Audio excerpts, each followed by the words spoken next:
బర్తరఫ్ చేయండి అని చెప్పి శ్రీధర్ గారు ఇప్పుడు నేను హిట్లర్ అది ఆ మూడు దాని తర్వాత కేసీఆర్ ది వినిపించారు రామోహన్ రెడ్డి గారు నాకు మళ్ళీ వినిపిస్తారు. కేసీఆర్ మళ్ళా వినిపించేది రెడీ అవుతున్నారు. కేసీఆర్ అవును నేను హిట్లరే అన్నది వాళ్ళు ఒకటే కాదు, ప్రతి కాంగ్రెస్ సోషల్ మీడియా ప్రతి హ్యాండిల్ లో ఇదే వినిపిస్తుంది. ప్రభుత్వ డబ్బులు ఇష్టం వచ్చినట్టు ఓకే శ్రీధర్ రెడ్డి గారు చెప్పండి. ఏమంటుందంటే జనరల్ గా అదో సినిమా ఉంది చిరంజీవి గారిది, చెల్లెలు ఉంటుంది.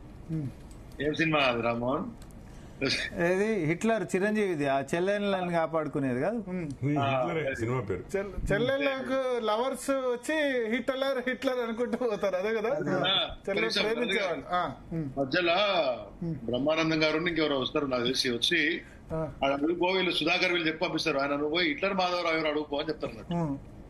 అది చెప్తే ఆయన కోపం వస్తుంది చిరంజీవి గారికి. ఏమంటున్నంటే సరే మనము ఊకే ఈ చర్చలో ముఖ్యమంత్రి గారిని అజ్ఞానంత మాత్రాన్నో లేకపోతే మనం తిట్టుకున్నంత మాత్రాన్నో వేరే లాజికల్ కన్క్లూజన్ తీసుకోలేమో కానీ నా అభిప్రాయం అయితే సరే జనరల్ గా మన దగ్గర ఏం జనరల్ కామన్ సెన్స్ అంటే జనరల్ గా మనం ఆయన ఇట్లా తిరిగి ఉంటాడా గట్టిగా ఉంటాడని చెప్పడం అనేది ఒక భావనగా వస్తుంది.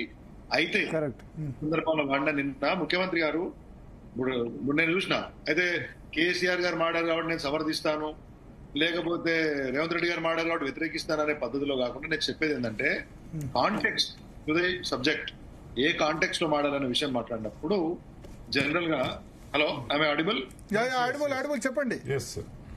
ఏ కాంటెక్స్ట్ లో అంటే ఒక మీడియాలో ఎన్రామ్ లాంటి ఒక ప్రముఖ సంపాదకుడు ఆఫ్ ది సెలబ్రేటెడ్ ఎడిటర్ ఆయన దాంట్లో దేశం మొత్తం చూస్తుంటే మాట్లాడినప్పుడు ఒక ఎలక్టెడ్ చీఫ్ మినిస్టర్ గా బహుశా ఈ హిట్లర్ యొక్క అనాలజీ తీసుకోకపోతే బాగుండేదేమో. నెంబర్ 1 నేను కూడా మార్నింగ్ ఆ విషయానికి సంబంధించి ఒక బయట కూడా ఇచ్చాను. బేసికల్లీ కాన్స్టిట్యూషనల్ పొజిషన్స్ లో ఉన్న వాళ్ళు ఇటువంటి కంపారిజన్స్ తీసుకోకపోతేనే మంచిది. మునిగిపోయి అర్జెంట్ కానీ నేను చెప్పేది అంటే అదేదో మనం కాస్త హైప్ చేయడానికి మనకు వస్తుంది కానీ అల్టిమేట్లీ తీసుకోకపోతే మంచిది. ఏదో కాస్త విషయాన్ని మరింత బ్రైట్ గా చెప్పే ప్రయత్నం చేసి ఉండి మాటలు సరిగ్గా చూస్ చేసుకుని ఉండకపోతే ముఖ్యమంత్రి గారు దాన్ని క్లారిఫై చేసి విత్డ్రా చేసుకుంటే తప్పేం లేదు, అంత విషయం కాదు. ఒకటి.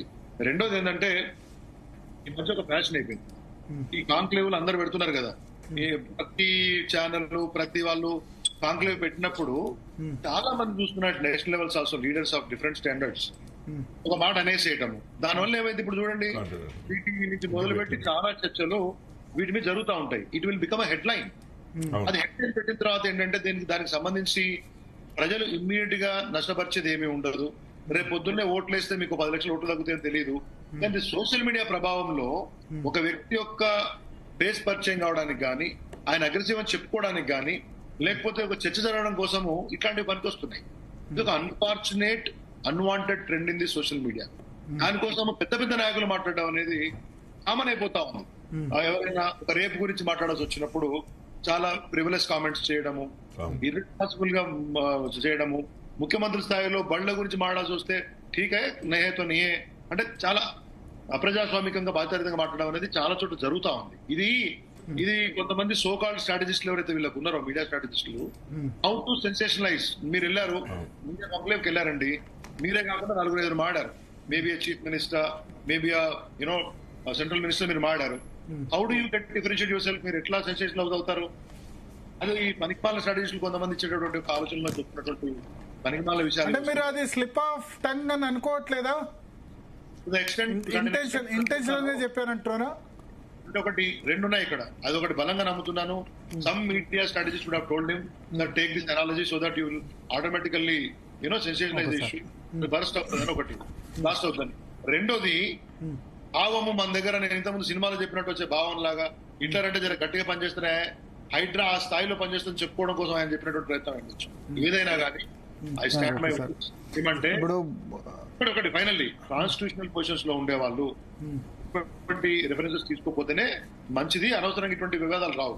రెండోది ఏంటంటే ఏ పార్టీ అయినా ఇప్పుడు శరద్ గారు లాంటి విశ్లేషకులు కానీ ఇంకోటి with due respect to all there positions and seniority మనము రాజ్యాంగబద్ధంగా ఎలక్ట్ అయినటువంటి పొజిషన్లు ఉన్న వాళ్ళను కాస్త సమాజము చెడ్డగా అనుకునే పద్ధతిలో మాడకపోతే మంచిదేమో. అజ్ఞానులని ఇంకోటని మరొకటని వాళ్ళు అంటలేరా అని చెప్పి మాడుతున్నారు. వాళ్ళకు ప్రెస్ మీట్ లో ఎక్కడో ఒకవేళ స్లిప్ ఆఫ్ టంగ్ అయితే ఐ థింక్ ప్రభుత్వాలను ఎన్నుకున్నటువంటి నడుపుతున్నటువంటి నాయకులను ఒక వర్డ్సి రెండింటికి మనం తీసుకోకపోతే మంచిది. అది రేవంత్ రెడ్డి గారా ఇవాళ, అంతకుముందు కేసీఆర్ గారా, పక్కన నరేంద్ర మోదీ గారా, ఇంకో విజయ కాదండి. Feeling very sorry. చాలా సార్లు ఇది వస్తుంది మాకు కూడా. మాకు బాగా ఇప్పుడు కేసీఆర్ గారిని పట్టుకొని ఎవడో పనికి మాలినాడు ఒకతను వచ్చేసి ఠక్కుమని ఒక మాట అనేస్తాడు. అరే 40-50 years లో 45 decades ప్రజా జీవితంలో ఉండి ఎన్నో కష్టాలు వచ్చి ఒక రాష్ట్రాన్ని ఏర్పరిచి ఒక రాష్ట్రాన్ని నడిపి what capacity you have to speak about డెమోక్రసీలో you have right to express, but in a framework. Inverted commas ఉంటాయి.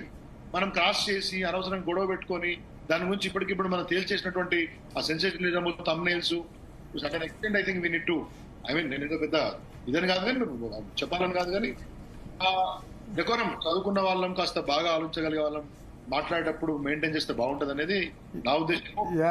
Sridhar, adding to your line with your permission, adding to your sir, ఎప్పుడైనా మన